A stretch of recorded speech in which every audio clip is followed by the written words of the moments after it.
Good afternoon. It's Wednesday, the 12th of March, 2025, just after 1 o'clock, and welcome to UK Column News. I'm your host, Mike Robinson. Joining me today in the studio, Charles Mallet. Welcome to the programme, Charles. Thank you, Mike. And by video link, we have Vanessa Beeley and Sandy Adams. Now, later in the programme, we're going to be covering the White Helmets, geoengineering and CBDC. But let's begin with Ukraine, because a deal for a 30-day ceasefire has apparently been done, at least on the Ukraine-US side of the argument. Keir Starmer here has been keen to take credit for getting it over the line. In this lovely note that he warmly welcomes the agreement. But as a result of this deal, US military and intelligence support has been restarted, so no surprises there, perhaps. Now, for his part, as Zelensky said, he received a report from our delegation on the meeting with the American team in Saudi Arabia. The discussion lasted most of the day and was good and constructive. Our teams were able to discuss many important details. Our position remains absolutely clear. Ukraine has been seeking peace from the very first second of this war, and we want to do everything to achieve it as soon as possible in a reliable way. Were they seeking peace from the very first second? I don't think so. Or at least maybe they were. But then, of course, Boris Johnson headed over and sorted that problem out for them. He went on to say that during today's talks, the US side proposed taking an even bigger first step, a 30-day full interim ceasefire, not only stopping missile, drone and bomb attacks, not only in the Black Sea, but also along the entire front line. Ukraine, he said, is ready to accept this proposal.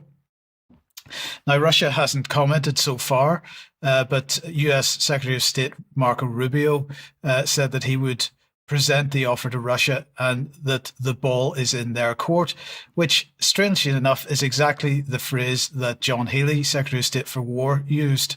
The ball is now in Russia's court, as did David Lammy. The ball, according to him, is firmly in Russia's court. I'm sure that's all coincidence and nothing to do with the rapid response mechanism. But the ball is in Russia's court, and what Rubio said, and what Trump has said, for that matter, is that if Russia refuses a deal, then it'll be Russia's fault that peace hasn't happened. So I wonder, is Russia being set up here? And as I said earlier, US military and intelligence support is being restarted. But in the meantime, if you noticed on the John Healey tweet there, he was talking about the E5. And the question is, what is the E5?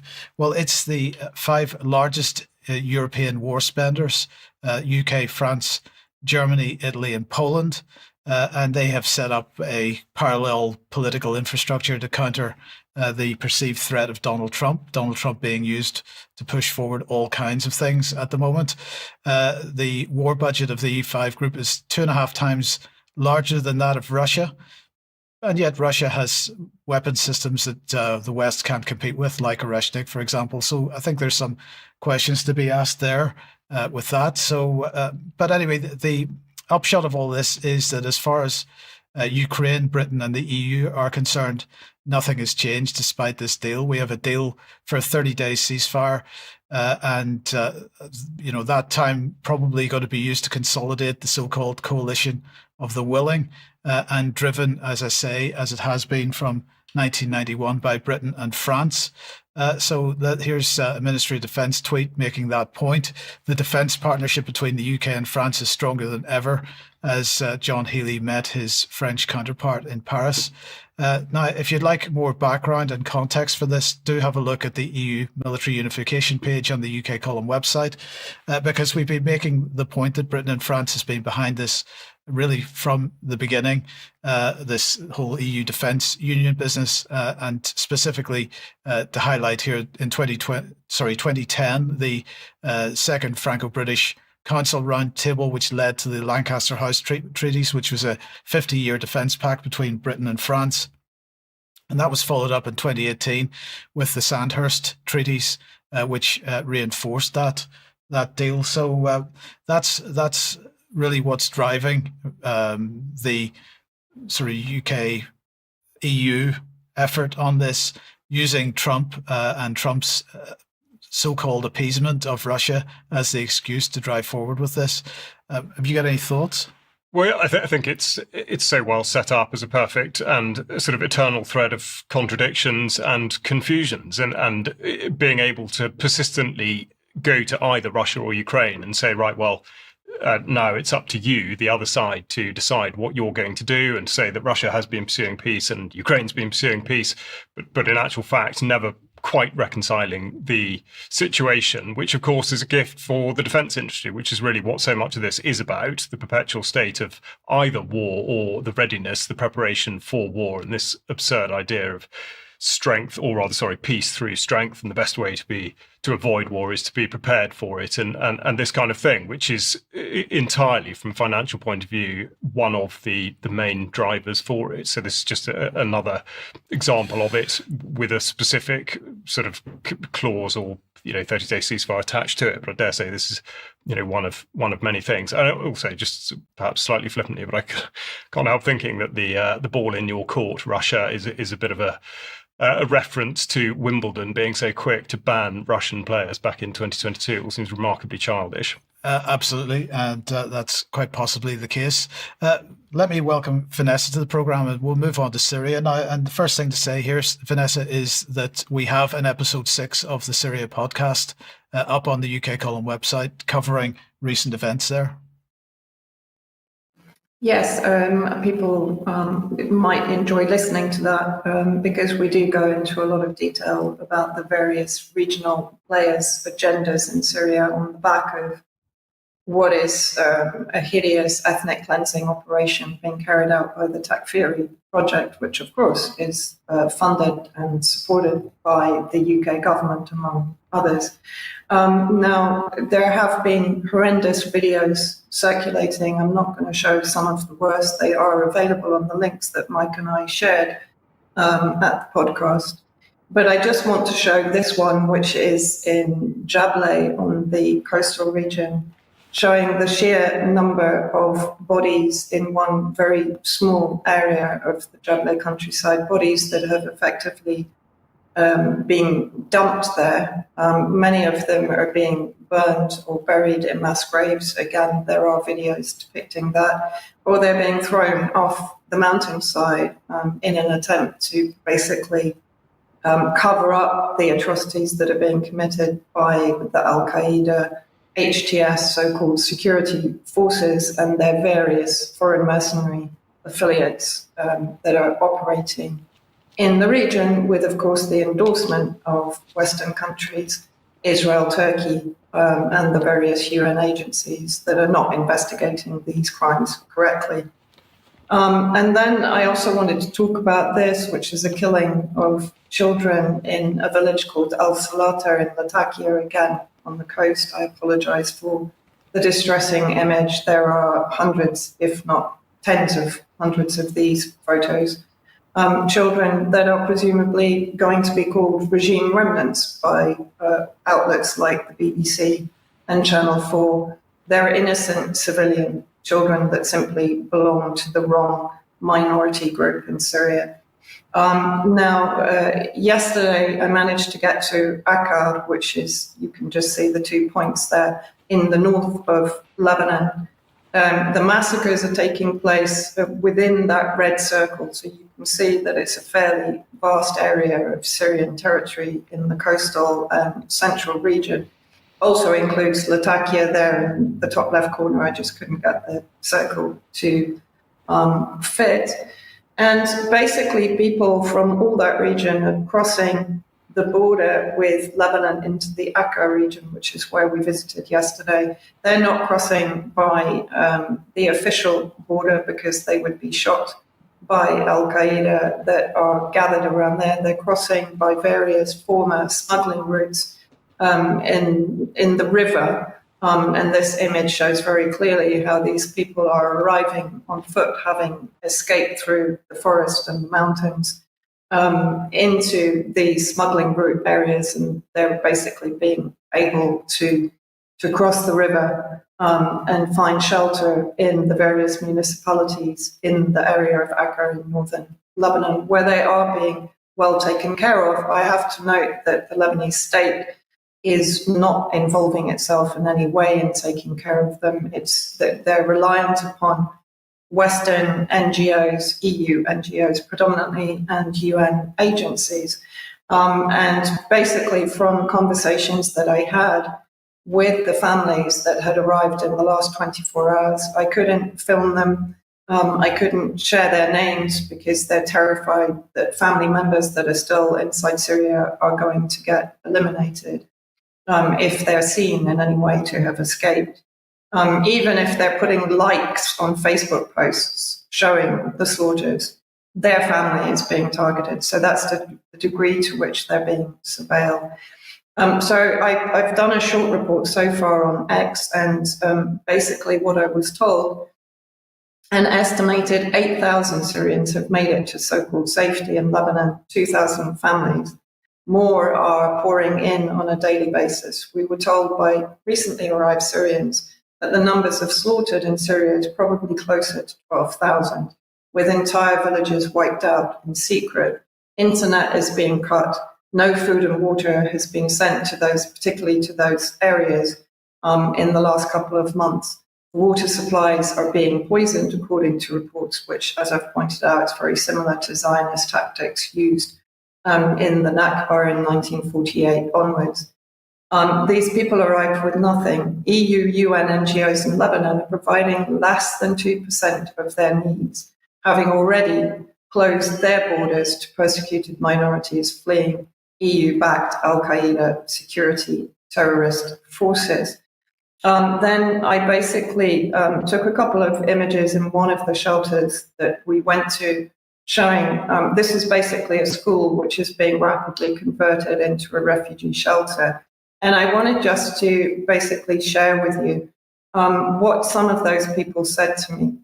Now, they told me that Tartus, which is on the coast, is apparently now currently surrounded by 400 HTS and foreign mercenary suicide bombers. So they're expecting further slaughters in the coming days and weeks in that area. Basically, they told me that their farms and their houses had been burned down, that they had been targeted when they fled, they were shot at, and they're being hunted down by drones, which is a horrifying aspect of this slaughter. One young man that had basically arrived the morning that we managed to speak to him said that he and his friend had managed to escape through the forest.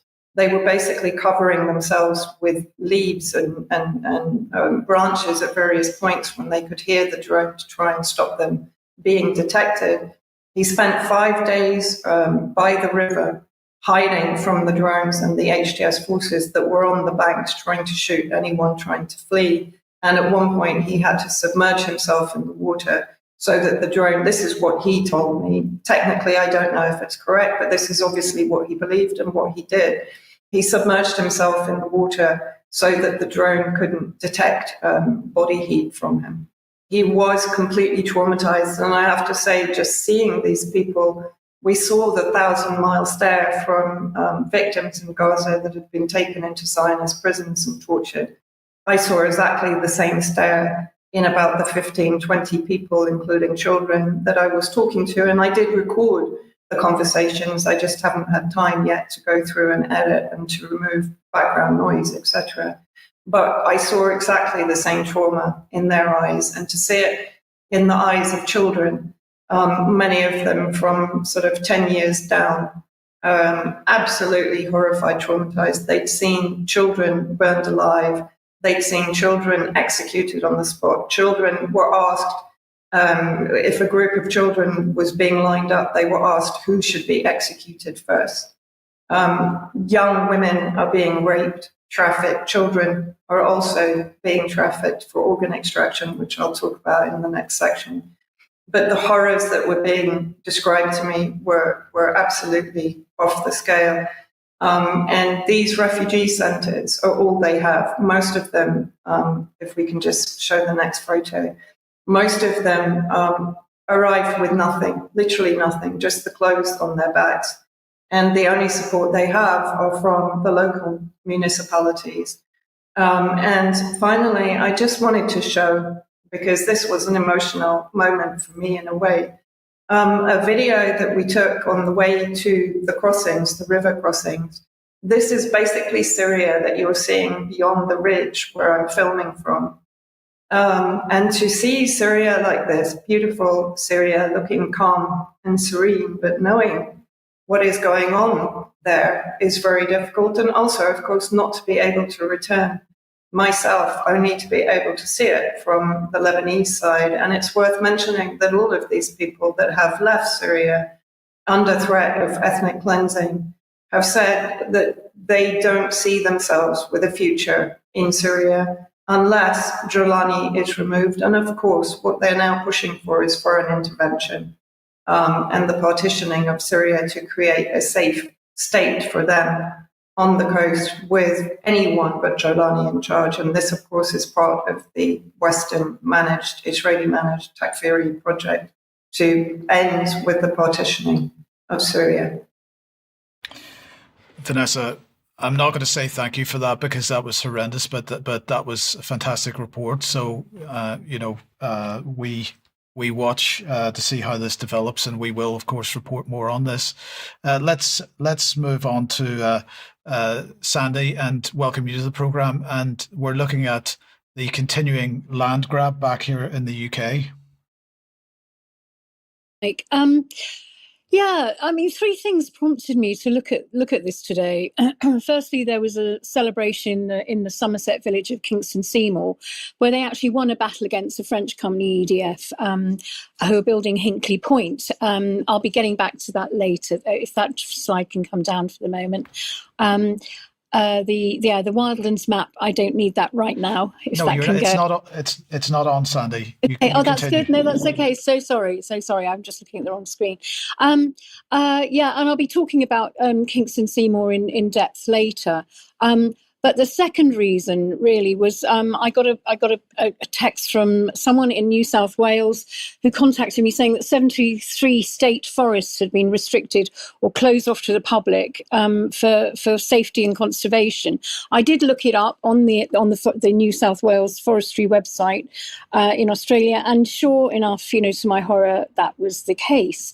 And finally, there's been this week, Somerset alone have proposed to build 17,000 new homes across the rural areas of this county.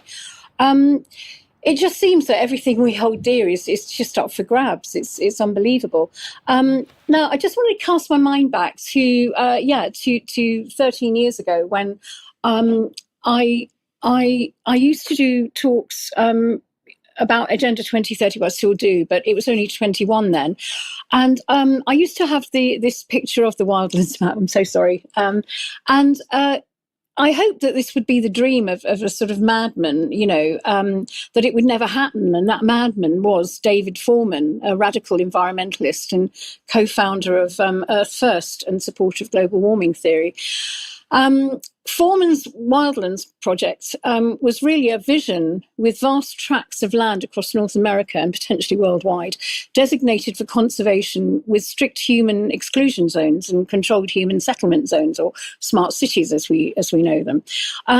Now, the resemblance between this concept and the modern smart city, 15-minute cities are stark. And one has to beg the question, is this plan becoming a reality to engineer global land and resource grab under the guise of sustainability? The Wildland project aims to restore 50% of North America to a wild state with limited or no human access, and establish core wilderness areas, buffer zones, corridors between these areas, and to remove rural populations and restrict human activity to specific sort of sustainable urban centres. That core issue is that this vision seems to align really closely with what we're seeing now. Smart cities, 15-minute cities, C40 cities agenda, where human activity is confined to dense urban zones. And since 1992, when the Wildlands Project was established, many areas of the globe have been incrementally restricted to human activity, and that's what I'm looking at today.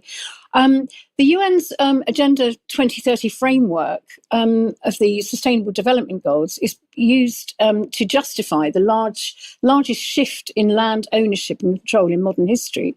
I'm looking here at three specific slides that are really pushing this forward. First of all, we've got the Sustainable Development Goal, Life on Land. Now, the idea of this is to protect, restore and promote sustainable use of terrestrial ecosystems, sustainability, manage forests, combat desertification, and halt and reverse land degradation and halt biodiversity loss. And then the next one is Sustainable Development Goal 13, Climate Action, take urgent action to combat climate change and its impacts.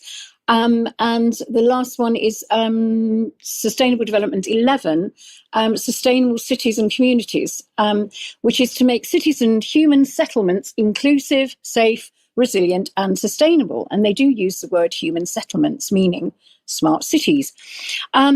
Now, the goal 15 is expanding conservation zones and restricting human activity. This is what it's really doing. Goal 13 is justifying net zero and land restrictions, tree planting, carbon offsets, rewilding. And number 11, the sustainable cities and communities, is really pushing rural depopulation and moving people into urban areas. Now, there's various NGOs and government-backed, government-sponsored bodies that are actually pushing all this. I mean, we've got Natural England, who I'm going to be concentrating mainly on today. You've got the RSPB, various wildlife trusts and private NGOs who are controlling vast tracts of farmland and rewilding them under the banner of biodiversity and conservation.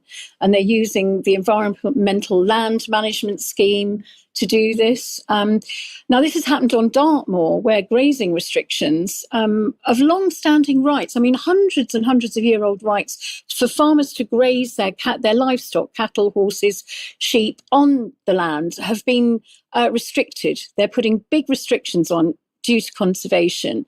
Wales, 20% of Welsh farmland is to be rewilded by 2030. They've agreed to that. This is under these goals, these three particular goals. Farmers are being forced to allocate 10% of their land to tree planting, another 10% to biodiversity. The UN's framework is really being used to justify the largest shift in land ownership and control in modern history. So that's what we're looking at. This affects everything. It affects right to roam laws, all of that kind of freedom of movement that we've always had, that they're beginning to really take hold of. These policies weaken national food security and consolidate land ownership in the hands of government and corporate interests, making it easier for these global actors to actually control the food supply. So, this isn't just happening here, it's happening all over, because it's a global agenda. It's happening, in New Zealand and Australia. They've got managed retreat, which is where coastal areas are being compulsorily purchased at a knockdown price because of sea level rise, for instance. And we've got wildfires and, all that kind of land grab that's occurring. I've been talking to farmers about Natural England because one big problem is these sites of special scientific interest, which is what Natural England are really pushing. Now, Natural England are not an NGO. They're a private corporation sponsored by the UK government, and they've links with the French waste management company, Veolia. I don't quite get Natural England because the power that DEFRA had has now been transferred to Natural England. And they are really pushing, I'm hearing from farmers now whose land is being designated as a site of special scientific interest and being taken out of production. So that's the problem. And they call it a triple SI. And these areas really are just being taken out of production. And there's a Cornish MP called Mark Thomas, and he's tabled a bill in March 2024 to remove Natural England's powers to designate triple SIs and return them back to DEFRA, because he felt it was a blatant overreach, and it is. I mean, I'm getting stories from one particular farmer, a story last week where he said that the Natural England had taken his land away and rented it back to him at half the cost, taken his livestock off it because there was some spider, some really, really rare spider that they'd found. And they were very excited about this spider. Well, after about a year, this spider had disappeared because actually it was enjoying the biodiversity of the livestock. So yeah, so this is what we're finding, and really the only way we can fight this is by doing what the people of Kingston Sedgemoor did, which I'll be talking a bit later, and Kingston Seymour, sorry, and really pushing this and making a big noise about this is all wrong, this land grab is wrong, and we have to fight back. Thank you. Thank you, Sandy. Thank you. And related matters then. Yeah, we do continue in a similar vein with news that the government has been boasting about the amounts of money that it will be handing over to farmers, whilst, of course, in no way being honest about the amounts it is taking away from them. And this tweet shows the spin being put on the changes being made to the Sustainable Farming Incentive, SFI, the SFI scheme, which came in last year. Use the word inherited almost seems to be a dig at farmers in relation to the proposed changes to agricultural property relief. And the statement tells the lie and tries to cash in on it that they are doing something different from the previous government. They say they inherited an uncapped scheme despite a finite farming budget. This is simply not true, as discovered at the time by UK Column's questioning of DEFRA. SFI was uncapped initially, which led to a massive increase of 107% of uncropped arable land. And then in a panic, the then Conservative government restricted its availability, but it had done its job, which was to take land out of production and to prevent farmers from using it in any other way, or indeed earning any income from it other than that provided by the government. So claims of putting money back in farmers' pockets seem rather hollow, especially when run alongside news that funding for more robots and drones is seen as the future. Here, an announcement, amazingly, from the armed forces, in which the Defence Science and Technology Laboratory, DSTL, with DEFRA are further promoting automated interaction within agricultural practices. They say that a golf bag of robotics and autonomy could soon be protecting lives by replacing people in dangerous situations where there are chemical, biological, radiological, or nuclear threats. So one might ask why hazards faced by armed forces personnel should be deemed similar to those involved in the growing of food. But whatever the answer, it hardly suggests the production of food in a manner conducive to health would be forthcoming. Now, in the statement about this, they say DEFRA will use these tools for environment remediation and recovery work. So it seems they might know something that we don't. Now, this might create a dystopian image of the future, in an anti-human future, certainly, but we're not there yet. And here's an image of an example robot, which, somewhat reminiscent of the kit used in the moon landing photographs, appears to be held together with a plastic bag. But drones and the use of drones becoming increasingly prominent in the talk of the future and the present agricultural practices. Here we see the operations of Farm Drones UK. Now, the most important thing here is at the bottom of the page, the license for spraying pesticides is pending approval. I'm sure it will be granted with absolutely no regard given to the risks posed. And this massive surge in proposed drone use asks many questions about the use of airspace, which I think are not being answered sufficiently. And now we come on to further government action. A massive challenge to the rural environment was set out yesterday in the form of the Planning and Infrastructure Bill, which was laid before the House of Commons by Angela Rayner. And common with legislation of this age, it has a high likelihood of dangerous and negative outcomes, and to obfuscate, it's therefore very long and unnecessarily detailed.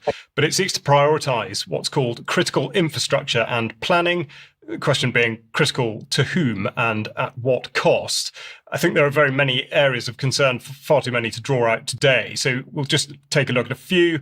The government insists that it doesn't undermine local democracy, if such a thing even exists, and that the bill is by demonstration, an artifact of the post-COVID tyranny era. Now, when specifying what must be done with regard to consultations and representations, it stated that, quote, the Strategic Planning Authority, end quote, must consider notifying, among others, quote, bodies which represent the interests of different racial, ethnic, or national groups in the strategy area. And they go on to make similar comments about religious groups rather than simply saying people in the strategy area. There's also provision for schemes which are designed for the purpose of encouraging the development and use of long-duration electricity storage installations. Now, they mention hydro projects, but this is really doublespeak for what are called battery energy storage systems, or BESS, which I've reported on previously. And they're massive areas of containers filled with lithium-ion batteries, which should store energy produced by the extremely unreliable and inefficient solar and wind technologies. And the point to make here is that with BESS, there's no safety data, and so far the only recommendations made by fire services are that they are an unmanageable fire hazard with horrific ecological and environmental consequences should anything go wrong. Now, as though to soften the blow, the bill proposes to subsidise those people living near the development sites for electricity infrastructure, which completely contradicts and undermines the argument for not burying cables. So instead, the government proposes to carry electricity overground in order to save money and then pay money to those who live nearby. A bill, of course, that can only go up as the population goes up. Natural England, Sandy's just been talking about, will be given new powers for compulsory acquisition, and the land will go to Natural England if they require the land for purposes connected with the taking of a conservation measure. Note, if they require and not us. This rewrites the law, the bill rewrites the law on compulsory purchase and invokes communism in the process whilst preparing the ground for corporatism. Quote, the reforms reinforce the principle that landowners should not receive excessive compensation where compulsory purchase powers are used to assemble land and deliver schemes in the public interest. So what's being asked here, and to illustrate the unfairness and indeed the likelihood of its abuse, it should be noted that the average value of agricultural land is about £8,000 an acre at the moment, but perhaps £1 million an acre or more with planning permission. But there's no scope for the use of an overage clause shown on screen here, which would benefit the vendor if the land goes up in value. But of course, a lot of money will be made, but just not by small landowners or farmers. So this is just continuing the theme of not just an assault on food security, but of those that are there in position to produce it. And this needs to be fought in the strongest possible terms as it progresses, or really shouldn't progress through Parliament. Indeed. Thank you, Charles. Okay, if you like what the UK Column does, you'd like to support us, support.ukcolumn.org is the place to go. You can make a donation. Join as a member if you'd like to get access to UK Column News Extra. You could pick something up at the UK Column shop, or if you pick something up from clivedecard.com, we get a small percentage of anything you buy there. But if you can't do any of that, then please at least share the material you see on the UK Column website. The Syria podcast is up. There's quite a lot of new content up in the last few days. Share links are available there. So please do that if you can. Another reminder of UK Column on location, Charles. Yeah, which has a few tickets left for sale, as articulated by Brian on Monday. It's going to be a great event with plenty of time to get to know those that are attending with you, but also to talk to the UK Column team. We will be there en masse, and there'll be a good social in the evening too. So do sign up now. At 1 p.m. tomorrow, Dan Rasmussen-McCaddy is speaking to Sinead Murphy about her experience of parenting her autistic son and how the lockdowns affect him, and her research and also a book that she has written into autism. So we'll look forward to that at 1 p.m. tomorrow. And then on Sunday just outside Cheltenham, Supporting Farmers for Food Security Symposium, Sandy will be speaking alongside a great range of speakers. So if you don't have a ticket for that, please look at getting one now. I will also be there. On Thursday, the 13th of March at 7:15 p.m, there is a Zoom call taking place. You can help stop. This is related to to fluoridation and so on. And this is being done under the banner of Kingfisher Justice. If you would like to get involved in this, they're taking a class action lawsuit. There is the email address on screen at the moment. Get in touch with them and they will give you the details of the Zoom call, if you could possibly do that on Thursday, the 13th. And Bob from Thetford is running the Thetford Truth and Freedom Beer Festival, Friday the 18th to Saturday the 19th of July, 2025. We want to... Sorry, it's on Swallow Lane. I couldn't resist. Okay, and so lots of people are going to be swallowing lots of beer, I'm quite sure, at that. Get along to that. Details will be in the show notes, of course, as usual. Now, Charles, let's move on then to the National Endowment for Democracy. Yes, indeed. It's something that doesn't get spoken about very much, but the Trump-Musk pinball machine continues to surprise many, and most recently with the announcements on steel and aluminium tariffs. But the resultant behaviour of the market shows that there will be a huge amount of money to be made off the back of the presidential rhetoric. Now, with America First in mind, one of the deep state organisations which has simultaneously fallen foul of and been resuscitated by the Trump regime is the National Endowment for Democracy, which took legal action against the restriction of its funding. Fulfilling a similar role to that of BBC Media Action in the UK, its espoused remit is to bring liberal democracy to those parts of the world which are crying out for it. Now, realistically, it's a soft power outfit which aims to subvert governments with ideals and practices which do not accord with those of the USA. As a slew of funding cuts took effect, those most publicised were the US Agency for International Development, USAID, and of course Ukraine. So critics of Trump have described him as showing his hand too early and giving too much away, especially when it comes to attempting to secure peace between Ukraine and Russia. However, this is to comment without reflecting on the enormous power which is granted to Trump on account of his apparent unpredictability. With regard to the NED, this is how Larry Diamond, Senior Fellow in the Global Democracy at the Freeman Spogli Institute for International Studies, describes the universal appeal of the NED. Some elements of the Trump administration have quietly decided that the National Endowment for Democracy is something they don't like. They think it's partisan. It isn't. It's a very bipartisan and nonpartisan organization. There are two different party institutes, Republicans and Democrats. And if you look what they support ideologically, it's very broad. And a lot of it is work that I think many conservative Republicans and small government Republicans and people who are worried about the expansion of Chinese influence in the world would love, that exposes China's malign activities around the world, is supporting people who are trying to bring about change in governments that are America's most dedicated adversaries in China, in Cuba, in Iran, in North Korea, and so on. What's not to like? A conversation about this between men involved with the NED for a long period of time just shows how such an organisation may have appeal for those occupying all spaces along the political spectrum. Whilst the left may choose to believe that freedom and democracy is being ignited around the world, the right may choose to believe that America's interests in trade and defence are being rightly prosecuted. So in cutting off and then restoring the funding, Trump may well have accrued further capital by bringing attention to a little-known entity and appearing to bat for the good of America. This follows my report from last week, in which it was very purposefully released into the public domain that USAID had been funding terrorism, something which had hitherto not been in the mainstream. The NED statement says that these actions have severely Sorry, I've gone on one too far. Severely disrupted the NED's operations, impacted its workforce, and jeopardized its ability to support democracy organizations resisting authoritarian regimes. And as this tweet shows, propaganda and setting the conditions for war is what the NED does best. So it's small wonder that it's had its funding reinstated, I would say. I would completely agree with that.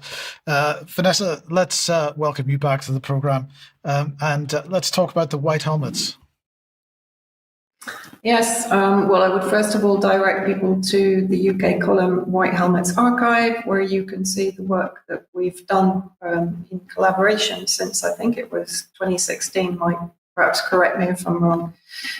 Basically, primarily UK Foreign Office for UK FSTO project backed by British military intelligence and the MI6 to establish an organization, a first response organization in Turkey and Jordan that was later embedded with Al Qaeda and used to basically collaborate or corroborate, let's say, UK Foreign Office policy in Syria, which of course was regime change since 2011. And that includes the staging of the alleged chemical weapon events that of course have been debunked by the OPCW, the Organization for the Prohibition of Chemical Weapons inspectors themselves, particularly in 2018 in Douma, east of Damascus. Now, this is a tweet that I put out a couple of years ago in 2020, that their primary role, I would say it's one of their primary roles, is to mop up after Al-Qaeda war crimes. This is a video from Jisr al-Shagor in May 2015, when Al-Qaeda, HTS, Nusra Front, all the same thing, massacre Syrian Arab army and civilians with a suicide truck bombing of a hospital and surrounding areas in Jisr al-Shagor. So let's just play the video. Basically here you'll see the first suicide truck, which I think is followed by a second one. But the point here is that the white helmets have consistently been filmed coming in after Nusra Front, HTS, terrorist operations, including beheadings, dismemberment of prisoner corpses, attending executions. If we can just go back to the video, you can clearly see here the white helmets in the front there. There's an Al-Qaeda fighter on the right that you've just gone past, covering his face. The white helmets are seen here carting out the bodies that were a result of the suicide bombing. And of course, those bodies, very often, according to the accusations levied against the white helmets, were being taken immediately into Turkey and were being used for organ extraction. This is in the last few days. So this is the white helmets filmed again, presumably taking part in the cover-up for Nusra Front, Al-Qaeda, dumping of bodies off cliffs and off mountainsides, as we've talked about, mass burial sites. This is, I'm not sure who's actually filming this, but they go past the kind of the white helmets that you can see there, clearly with vans and vehicles that probably do contain the bodies that have been filmed being thrown off the mountains by Russian surveillance equipment. Actually, there's another video kind of running in tandem to this, but you can clearly see the white helmets operating in an area where HTS and Nusra Front are carrying out atrocities against the Syrian people. And this has been widely reported on various Telegram channels, on social media, and it was also confirmed by the people that I spoke to, the Syrian refugees that I spoke to yesterday in Akka in Lebanon. Unconfirmed reports from local Syrian channels claim that organ trafficking gangs are operating alongside HTS militias on the coast.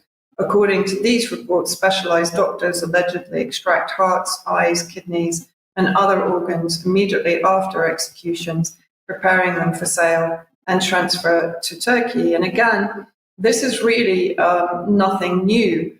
When we look at the white helmet history, this was a panel that I actually participated in 2018 at the UN, a panel discussion on the White Helmets organization in Syria. I gave testimony to that based on the witness reports that I had taken inside Syria of the white helmets being involved in organ trafficking. And worth mentioning that the BBC actually produced a 15-episode series called Mayday Rescue.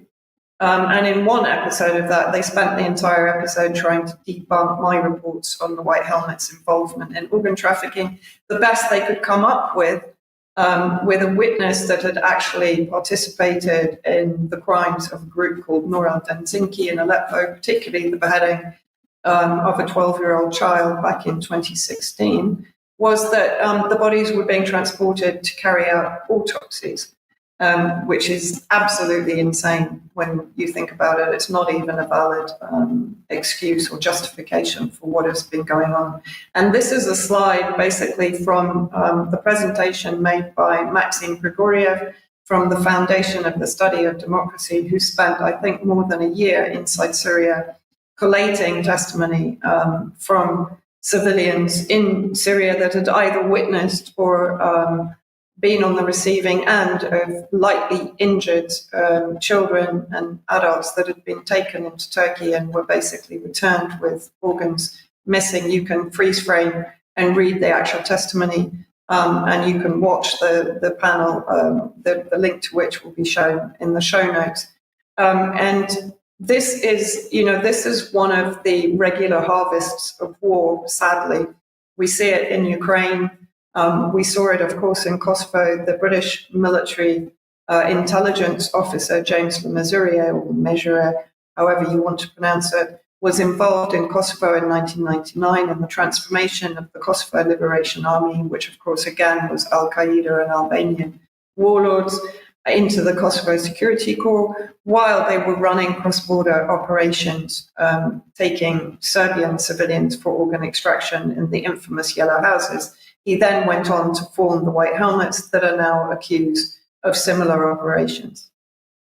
And Vanessa, just a quick correction. I think the BBC series was just called Mayday, right?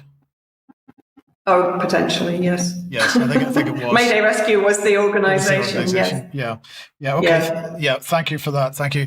Now let's move on. A week or so ago, Christine Lagarde announced the next steps in the EU implementation of central bank digital currency. Now let's have a listen to how she announced this to the public. The digital euro is on the move. Yesterday, the Governing Council of the ECB approved the opening of the preparation phase. It will be a journey, and we will walk the journey together with the legislator. All European institutions will be involved to make sure that Europe is equipped with the currency of the future. Cash is here to stay. You will have all options, cash and digital cash.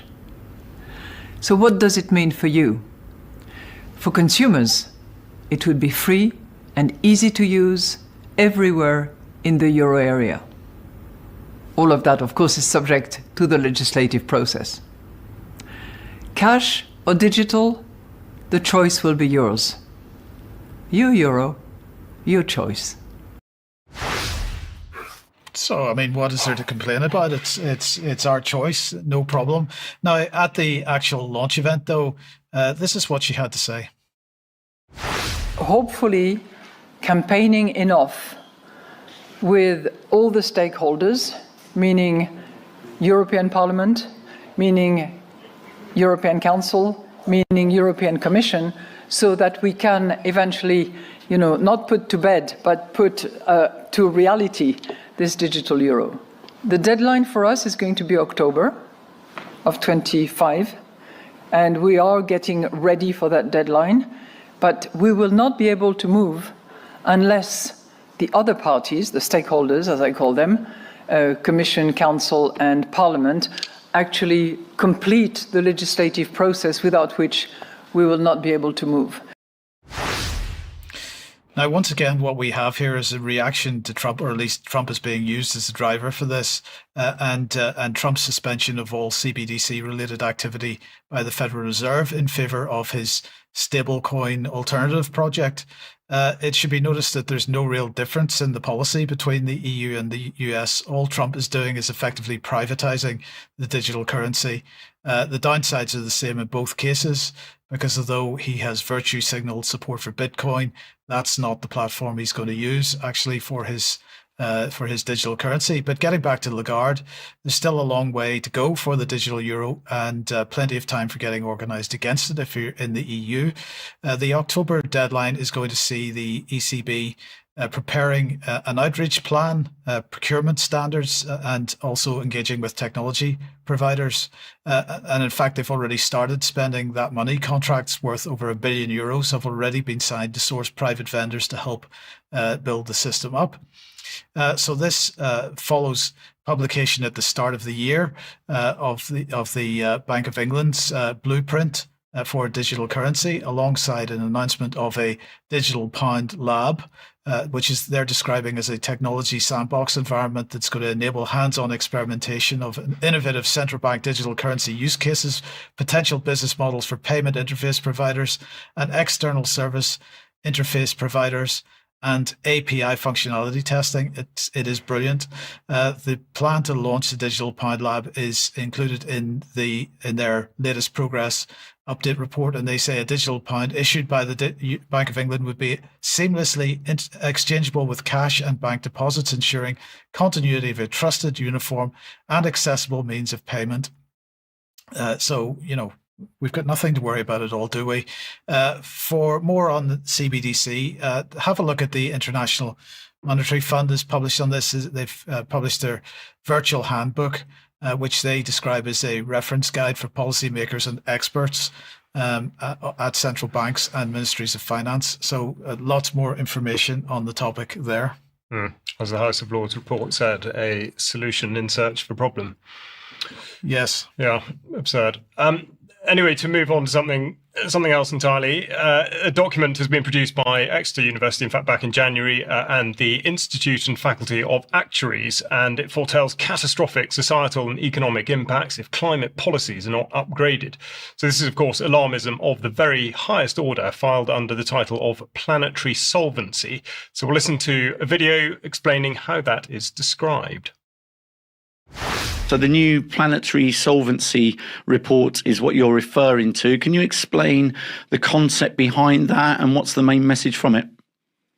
Yeah, sure. So we sort of define planetary solvency as managing human activity to minimise the loss of societal disruption from the loss of critical support services from nature. So in sort of plain English, it's framing the concept of solvency, so that ability to meet one's liabilities from their assets, and we frame that in the sort of sense of our planet. So nature is our asset, and the benefits we get from nature, so those ecosystem services, are the liabilities that we benefit from.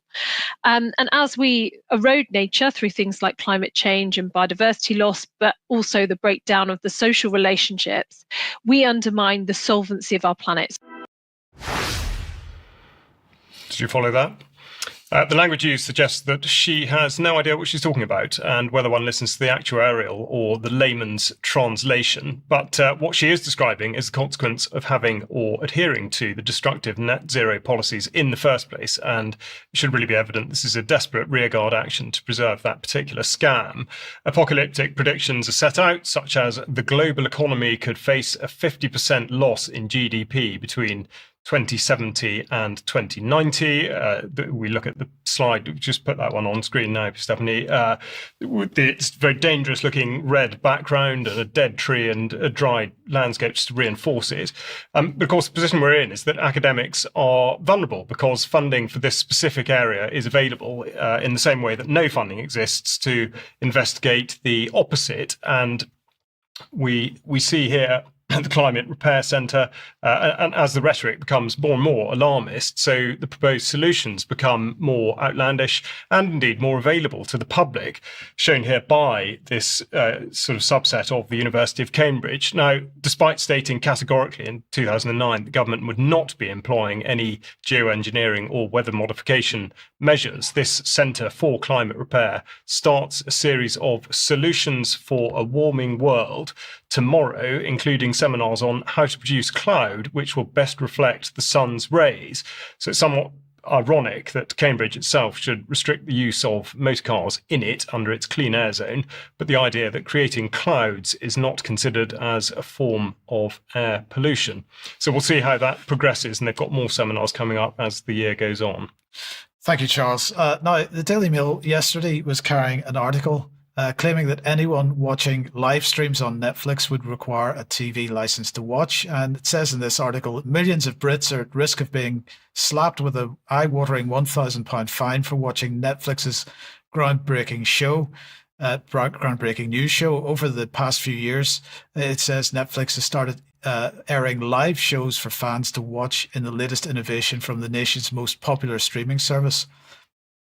They say the subscription site's glossy new offering, Everybody's Lives, with John Mulaney, sees him venture into the well-trodden world of late-night chat shows.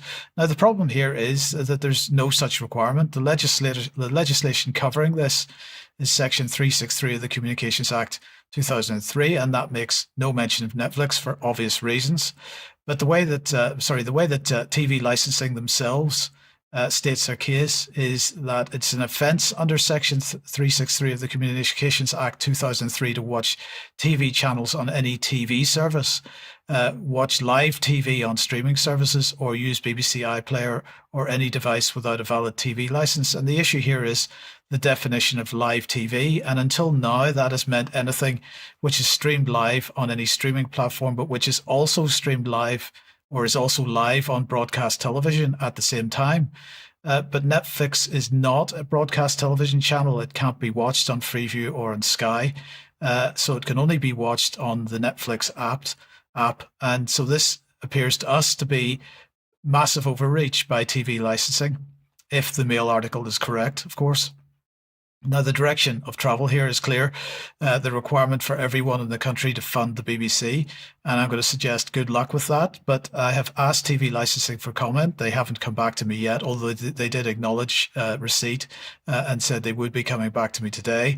And I've also invited Chile John Carney, who runs a YouTube channel covering these types of topics, to comment. So, as I say, neither of them's got back to me yet, but I'm sure Chile John Carney will be covering this at some point, so keep an eye on his YouTube channel for more. Where does that take us? Back, Sandy. Back to Sandy and EDF. Sandy. A bit of good news. Don't we need it? EDF had planned to flood hundreds of acres of Somerset coastline with seawater in order to mitigate their reactor's cooling system, because it will be sucking in apparently 44 tons of fish per year if they don't flood the land. That's their mitigation, is flooding the land. Well, luckily the people of Somerset rose up and said, hang on a minute, you should have thought this through. You can't flood our land because you can't work out how the fish can't get sucked into the reactor for the cooling system of the reactors. So they set up a big campaign, and yes, they've won it. It's now been shelved. It will possibly go back, but I've got a quote here from Tessa Munt, who said, bless her, she was the MP that helped them with this. She said, at first, the way they're going to mitigate it now is what Michael Gove called a fish disco. It's actually sonar that deters the fish, which I thought was a bit crazy. The whole thing sounds really, really bizarre. They clearly hadn't thought it through, and they thought it was okay to flood the land instead. they've gone back to the original idea of having the fish. So basically, Tessa Munt has said, finally, there seems to be a wave of common sense from EDF. I will, however, keep a close eye on developments, as they have described this as a pause to development work, not a cancellation. Destroying hundreds of acres of biodiverse landscape in the name of environmental mitigation is nothing less than completely bonkers. And she's absolutely right. It doesn't make any sense. And thank goodness. For now, they've won that one. And you can't underestimate the power of the people. And we have to fight all of these plans to take our land, particularly prime grazing farmland, which this was, and people's businesses. So that's it. Thank you. Yeah, thank you, Sandy. That's a really good point. You got any thoughts? Well, how did it even get to that stage? I mean, how either fish are being sucked into these kinds of things all over the world and we haven't heard about it, or they just came up with an idiotic scheme right at the start and nobody said it was not worth pursuing. So it absolutely has to be kept an eye on, because it clearly has not disappeared. So the challenge needs to be maintained. For all the reasons that Sandy says, absolutely crazy. Yeah, absolutely. Okay, well, look, thank you very much, everybody. We will leave it there for today. Thanks to everybody that's been watching. If you're a UK Column member, please join us on this live stream in a few minutes for some UK Column News Extra.